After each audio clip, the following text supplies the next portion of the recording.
What's going on, everybody? It's Theo Gremminger, aka the OG Fantasy, back at it. Sleepers Week 10. Recording a little late. I'm recording this on Friday. This week's kind of gotten away from us. We're grinding here at Player Profiler. Hopefully, you've been checking out all the awesome episodes we dropped all week long, right across here on Player Profiler YouTube and wherever you can get your podcasts. But we're here again. I dropped the 2-minute drill, my fantasy takeaways earlier in the week. I dropped the waiver wire video, and then I dropped this sleepers video. This is also an article that drops on playerprofiler.com, so check that out. Last week was not a great week for us here with our sleeper recommendations. And let's talk about that for a second, because I go to a lot of other sites, and there's some people putting out some very good content out in the fantasy football world right now, but I see some wild players being thrown around as sleepers. Like Alexander Madison is not a sleeper this year. Week 10. Alexander Madison's not a sleeper. Kyler Murray is not a sleeper. Kyler Murray's rostered everywhere.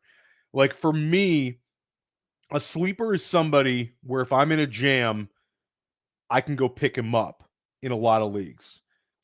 Even if you play in 20-man roster leagues like FFPC, NFFC, a lot of the names I'm talking about today, you can go and scoop up off the waiver wire.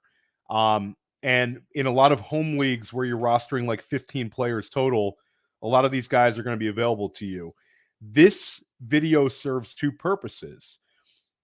I can stash these guys in certain situations, and maybe this becomes a guy who in a couple days is a very popular waiver wire ad, but I got him for $1 fab bid or a free ad off of a free agent instead of having to compete with my league mates for him. And maybe this guy is a guy that I'm going to have to stream this week. This week is very, very weird. You have a perfect storm for having to use sleeper type players, or maybe a guy you've been stashing all year on your bench. You might have some better options than the guys I'm going to talk about in this video, but we only have 4 teams on bye, but it's a nightmare of the teams that are actually on the bye. Kansas City's on a bye week, which means you have no Patrick Mahomes. It means have no Travis Kelce. It means you have no Isaiah Pacheco. Maybe you were using Rashee Rice in certain spots. The Miami Dolphins, the best offense in the league, they're on bye. Our guy, Devon A-Chain, is going to be back next week, is kind of the silver lining, gets another week to rest up. But you have no Tyreek Hill, no Jalen Waddle, no Raheem Mostert, no Tua Tagovailoa. They had a tough road game in Germany against the Kansas City Chiefs, and now they get this extra time off and they get A-Chain back. Should be really good stuff from Miami when they come back. But anyway you cut it, we don't get them this week. You also have the Philadelphia Eagles on a bye, so no Hurts, no A.J. Brown, no Devonta Smith. Dallas Goedert is going to miss some time now with an injury, and no DeAndre Swift. So no Philly, and that's a team you kind of take for granted. It's been such a productive offense, and just, you got your Eagles, you put them in your starting lineup, that's it. And then no L.A. Rams, so we get no Cooper Kupp, no Puka Nacua. Silver lining is it sounds like Kyren Williams will be back soon. Which is good. Kyren Williams coming back will be a really very helpful thing for a lot of fantasy managers. I know I have a lot of Kyren Williams, and it kind of hurts seeing him on my bench or in my IR spots. But anyway you cut it, we're here right now. Then you also have some of these annoying injuries start to pop up. Nico Collins is not going to play this week, it looks like. T. Higgins is not going to play this week. So there's guys that we would have put into our starting lineup that we're just not going to have. You also have some guys that we need to monitor. Keaton Mitchell, who is my number one waiver wire ad right here on Player Profiler YouTube in my video, and also in my waiver wire column. Keaton Mitchell, number one, he was a little bit banged up this week at practice. So we're hoping to see Keaton Mitchell now in a potentially expanded role against Cleveland, but that's looking a little bit iffy. So what do we do when we're in a bind in fantasy? We don't just, throw darts out here. We're not hey, I'm going to start whatever. I'm in a hole anyway. We want to make calculated decisions. And when I talk about what a sleeper is, Here I'm giving you guys that are available in 75% of Yahoo Leagues or more. And a couple of them are shallow league additions. And if they are, I'm going to talk about them. But some of these guys are deep, deep, deep ads. Again, last week we gave you Cade Otton. He ends up having a top 5 tight end week, gets 2 touchdown catches. You started him, you're feeling great. We've had a couple of hits. We gave you Trey McBride in this video when he had his tight end 1 overall week. We gave you Tank Dell earlier in the season when he broke out. So there's been some big hits here. We're going to look to do it again this week in a challenging week 10. And hey, it's week 10. We got to win. Excuses out the door. This is the time. Grind it out. Get your wins. The fantasy playoffs are right around the corner. It's going to be Thanksgiving before you know it. Let's get those wins. Let's get ourselves in great shape. So let's get after it. Short list this week for the quarterback position. One player that I'm looking at if I'm in a bind is Taylor Heinicke. And Heinicke last week was okay. Like Josh Dobbs was much, much better fantasy-wise. But Taylor Heinicke, he did enough that I'm intrigued. Passes for 268 yards and a touchdown, and he rushes for 30. Atlanta loses to Minnesota, but now Heinicke goes and plays Josh Dobbs' older team, the Arizona Cardinals. And this game, all of the focus and attention is on Kyler Murray. Kyler Murray's coming back. It's a great, great story. We've talked about him at length on our Player Profiler podcast. I'm very excited to see Kyler Murray, but I think the game could flip. And this could be a Taylor Heinicke passing for 300-plus yards. I think it's going to be a competitive game. Heinicke gets back Drake London, which is a huge help to him. So he's going to have London, the 2 tight ends in Jonnu Smith and Kyle Pitts, and then obviously Bijan Robinson if Arthur Smith wants to use him out of the backfield. So Heinicke's got some weapons. We saw him last year have 4 top 15 or better performances. He's a sneaky play this week against the Arizona Cardinals. Staying at the quarterback position, this one is a little bit sneaky, and it's a guy that maybe I talk about a little bit too much, but it's Gardner Minshew. Minshew magic. Minshew, like last week, didn't really have to do anything. The Carolina Panthers are a train wreck, as you saw last night against the Chicago Bears, but the Colts won that game, and they won that game fairly easily. They picked off Bryce Young 3 times. But now Indy goes and plays against the New England Patriots. This game will be interesting. It's got a 43-point total on the board. So it's a mid-level total, but nothing scary. It's also basically an even point spread. This one is below a field goal. This is one where I think the game could tilt. Indianapolis is probably going to be without Josh Downs, which is disappointing. But you have Minshew magic against a tough Patriots defense at times, but beatable. So you basically have Minshew, know what you're getting into here. Minshew has had some very solid weeks this year, and he did give us that spike week in week 7 where he was quarterback 3 overall with 4 touchdowns. In that stretch from week 6 through 8, he was quarterback 18, quarterback 3, and quarterback 17. Michael Pittman Jr. and also, the Jonathan Taylor and Zach Moss out of the backfield. With Alec Pierce on the field a little bit more. Alec Pierce is a big cardio guy, runs a lot, doesn't get a lot of targets, but maybe he gets behind the defense. This seems like a game where Minshew could kind of get me through a spot. I'm using him in a few super flex leagues this week myself. So I'm looking for Minshew to have let's call him quarterback 15 or quarterback 16. I think that's a reasonable expectation for him this week.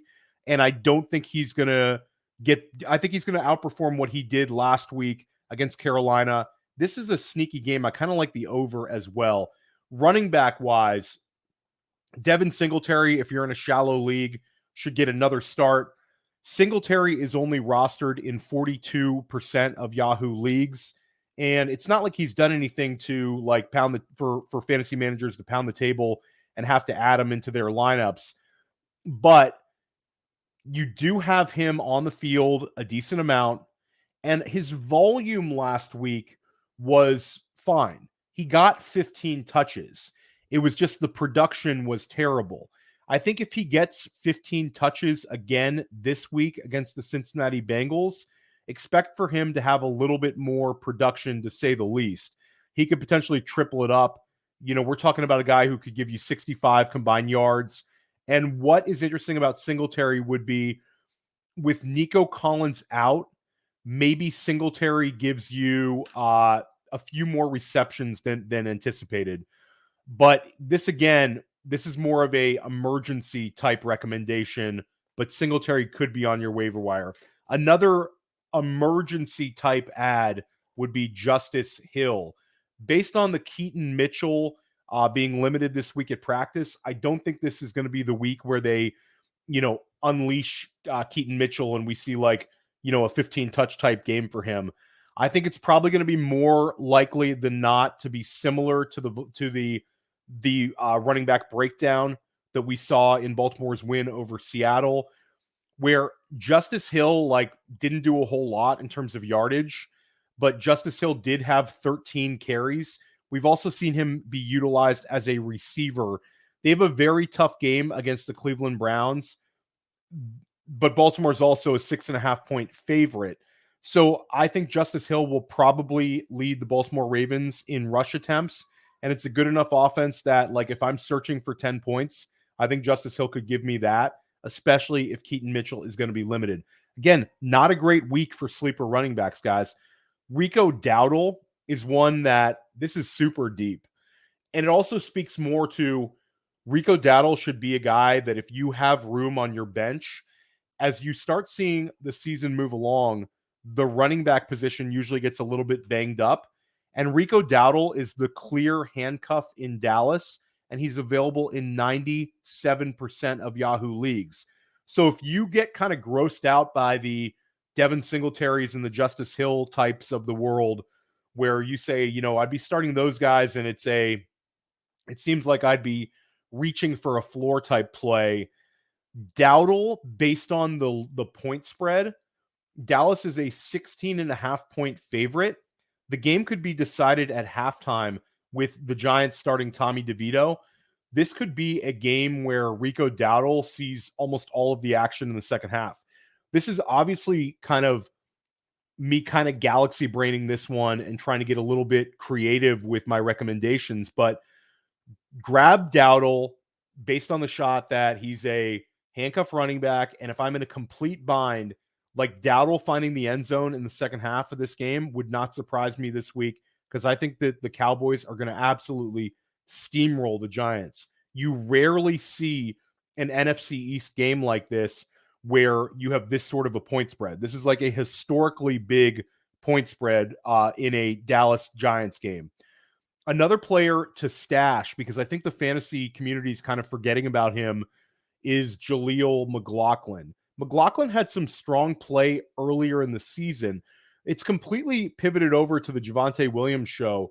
Make no mistake about it, Javonte Williams is a strong start this week, and probably for the rest of the season. Javonte had his highest volume game of the year in Denver's win over Kansas City. And I fully expect Javonte Williams to be a thing week in, week out. But Jaleel McLaughlin is a fairly dynamic receiving threat, and he had some fantasy production earlier in the year. Denver doesn't have the depth of skill position players that I think they can completely abandon using McLaughlin and just go with a single back here. This was also Javonte Williams had 2 games where he's gone over 50%, a 50% plus on the rush attempts and the snap share. So last game, Javonte had a season high with 65% of the snaps. I think that's probably going to be the case, but you could have some self-scouting with the Denver Broncos coaching staff where they're let's get Jaleel McLaughlin a little bit more involved as a receiver out of the backfield. It takes a little bit of pressure off of Russell Wilson, and they have a really hard game this week against a Buffalo Bills team that's coming off of a loss, and it's going to be really hungry. So Denver coming off of the bye week, this is a big opportunity for them to get another big win. They beat Kansas City. If they beat Buffalo, it's like their season's completely turned around. So I'm really looking to see how Denver utilizes both McLaughlin and Marvin Mims. Those two rookies, I believe at least one of them is going to see an increase in usage this week. So definitely McLaughlin's one I want to stash on my bench. And if you're just looking to stash handcuffs, you've already seen Jahlil McLaughlin have some fantasy success. If anything were to happen to Javon Williams, Jahlil McLaughlin immediately becomes an RB2 again. And then the last person to talk about with our sleeper running backs is Tai Chandler. And this is more of a recommendation to stash than to play. But Tai Chandler started the year as like kind of a popular handcuff draft pick. If you drafted in 20-round leagues, or if you were drafting on Underdog, you would routinely see Tai Chandler go in somewhere like the 17th through 20th round. He had a little bit of steam at the end of the summer, based on the fact that we had never seen Alexander Mattison really have a full season. And then the Cam Akers trade pretty much ruined any hope for Tai Chandler. Chandler got put on the back burner, and Akers started to see increased usage. Cam Akers is now lost to the season with an Achilles injury, and now Chandler should step right back into that secondary running back role. Chandler has some receiving ability, and Akers has had 3 straight games with 10 or more touches. So the carries for Akers could end up being a couple of carries and also a couple of catches for Chandler. And this Minnesota offense is a good one. When Justin Jefferson comes back, they're going to remain being a strong one. And I want to have, much like Dowdle, Tai Chandler is a almost free handcuff play for me. And this time of year, whenever you have an opportunity, even if it's a 1-week stash these handcuff running backs. You never know if the back in front of them is going to get hurt and end up missing some time, especially when the season, grinds on, 17-game season. And it might just be sometimes when we say injury, it doesn't always have to be a season-ending injury. Sometimes if a guy might miss 2 games, miss 3 games, those backups behind them are almost invaluable because you're almost buying wins at that point. Ask yourself this question. If Tony Pollard or Alexander Mattison were to go down, how much fab would you be dropping on Tai Chandler or Rico Dowdle this coming week? If it's Dowdle, 50% plus. If it's Tai Chandler, 40% plus. So get those guys for $1. You could potentially save yourself an absolute ton. And with Dowdle, he's like an emergency because they're such a big favorite sleeper this week. Pivoting over the tight end position, not as good as last week, especially when we're looking at guys that are, available in these leagues. But I got to talk about my guy, Cade Otton. Cade Otton last week had such a good game, finishes with 6 catches on 9 targets, scores 2 touchdowns.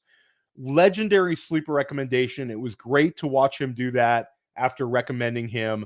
And it's funny, I talked to Andrew Cooper. I went on his podcast at Fantasy Alarm, and definitely give him a follow. He's been on Mind to Mansion. He's been on First Class Fantasy with Billy Muzio and I. But Coop is like one of the best tight end analysts in fantasy, if not the best. And we talked about Otton. And Otton's reached a point where he's kind of a borderline tight end 1 at this point. Not just because he had a spike week last week. And that was, what a game that was with Houston and Tampa Bay, 39-37. We love those sort of games for fantasy. It just propped up so many players. But Cade Otton really, really played well. And I think that you just need to roster him and use him when you need. But if you're in a tight end jam, just start Cade Otton every week. And you're not going to get the spike weeks, but you're going to have a predictable floor because he's had 3 straight games with 6 or more targets. When you start looking at tight ends and you start telling me that the guy's getting 6 targets every single game for this kind of prolonged period of time, like, that's exactly what we want. Cade Otton also doesn't leave the field for Tampa.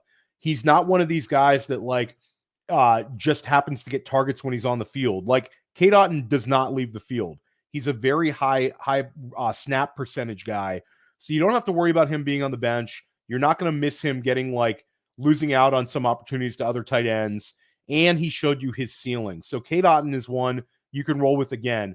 And the Tennessee defense has been very good against the tight end spot. So I really want to temper my expectations. I consider Cade Otton probably a high-end tight end 2 this week rather than looking him as a tight end 1. But he's a guy that I want on as many rosters as possible, especially if I'm able to have him as my backup tight end. Another player that's available in a lot of Yahoo leagues, he's available in actually 77% of them, and that's Luke Musgrave. Luke Musgrave, second-round draft pick out of Oregon State for the Green Bay Packers. Very, very athletic player. He's a guy that we've liked at Player Profiler for a long time. He scored his first touchdown of the season in Week 9, and he looks to be kind of on track for a strong second half of the year. He finished also second on Green Bay behind Aaron Jones in targets this past week. So Musgrave seems like he's part of the weekly game plan, and he's starting to show that he has a weekly floor. If he's able to add a few more touchdown catches in the second half of the year, he's going to be a fun player. You rarely are going to see a very high target total out of him, but he's athletic enough and enough of a threat in the red zone that I think that the touchdowns could start to pile on. Right now, he's got 1 touchdown catch on the season. If he ended the season with 5 touchdown catches, I would not be shocked. And I think this is a guy that we're going to get really excited about next offseason. But like Otton, I feel very comfortable with Luke Musgrave as my second tight end on teams. But if I need to throw him in there, knowing that he's got this, potential to find the end zone again this week against Pittsburgh, that's actually a very sneaky game as well. Pittsburgh is a 3-point favorite with Green Bay coming in there as a road dog. Green Bay's an interesting team this week, and I think Musgrave could find the end zone for a second week in a row. The third tight end to talk about, I don't like him as much as the first 2 guys, is Irv Smith. And it's a very simple premise. Irv Smith scored in Week 9 against Buffalo, and now he could see some additional work, especially in the red zone with T. Higgins out. Pivoting over the wide receiver spot, I'll say this. If you're in a shallow league and Demario Douglas is still available, then make sure he's not after you watch this video. He's still available. I know a lot of you guys are like, hey, man, not in my league, bro. Why are we talking about Pop Douglas in a sleepers video? He's not a sleeper at this point. No doubt about it. The guy's had 7 targets for back-to-back weeks. He's rostered in 37% of Yahoo leagues, but he's still out there in 63% of them. So I wanted to mention him. Faces off against a beatable Colts secondary. This is a game where if you're in a bind, use Pop Douglas. He's very much a wide receiver 3 for me this week. I'm going to use him in several spots. And I think it's a matter of time before we see him get his 10-plus target game. And I also want to talk about him because it's probably the last week that I'm going to be able to, because I think he's going to be rostered in more than 50% of Yahoo leagues after this week, because I think he's going to have a strong game against the Colts. And then let's talk about Kahlil Shakir. Stephon Diggs made the injury report today on Friday, which is not a great thing. You don't like seeing players pop up late on injury reports. But Kahlil Shakir has been trending up. Last week, he out-targeted Gabe Davis. He's a desperation flex or wide receiver 3 play against this Denver Broncos secondary. He's had at least 4 catches in 3 straight games. So basically what happens is Dawson Knox goes out, gets injured.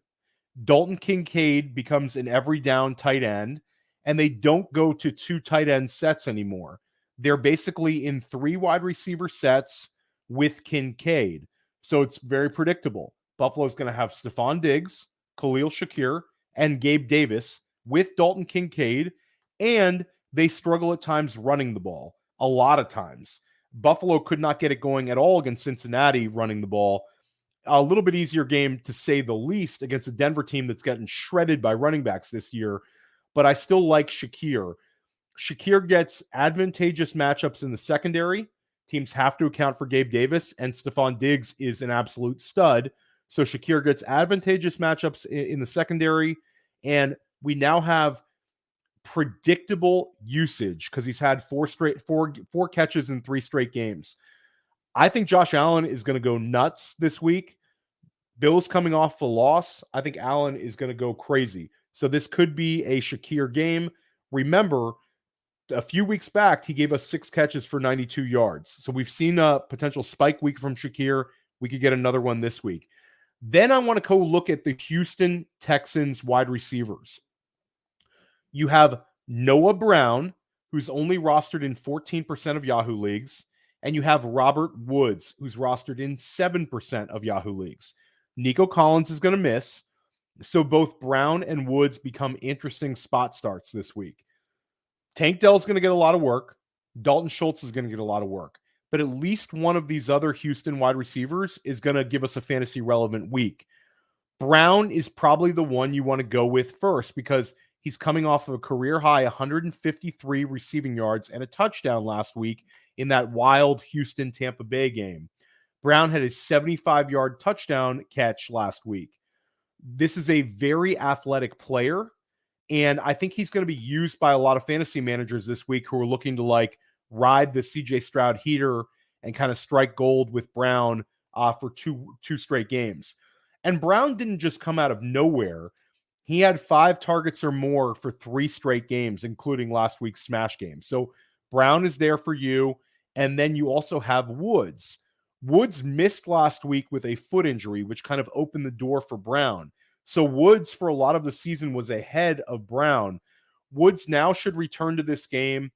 He returned to practice on Thursday. So barring a setback, he should play this week. And he's had 5 games this season with 6 targets or more. So I'm looking to kind of, let's face it. CJ Stroud is awesome. And CJ Stroud is coming off of a ridiculous game. So I want to keep riding out this Houston Texans pass attack. More difficult game for them against the Cincinnati Bengals. But I want to cram some Texans in my lineup till we see otherwise. Very exciting stuff going on with the Houston Texans offense because CJ Stroud is absolutely the truth. And then let's go real deep. Let's go real deep here. This player is available in 99% of Yahoo Leagues, and that's Trenton Irwin from the Cincinnati Bengals. So T. Higgins is missing this week. In week 5, T. Higgins missed time with a rib injury, and Irwin finished with 8 catches on 10 targets that game, and he played in 75% of the snaps. So again, Higgins missed, and you saw Irwin get targeted 10 times, catches 8 of them, and played 75% of the snaps. Ended the game with like 8 catches for 60 yards.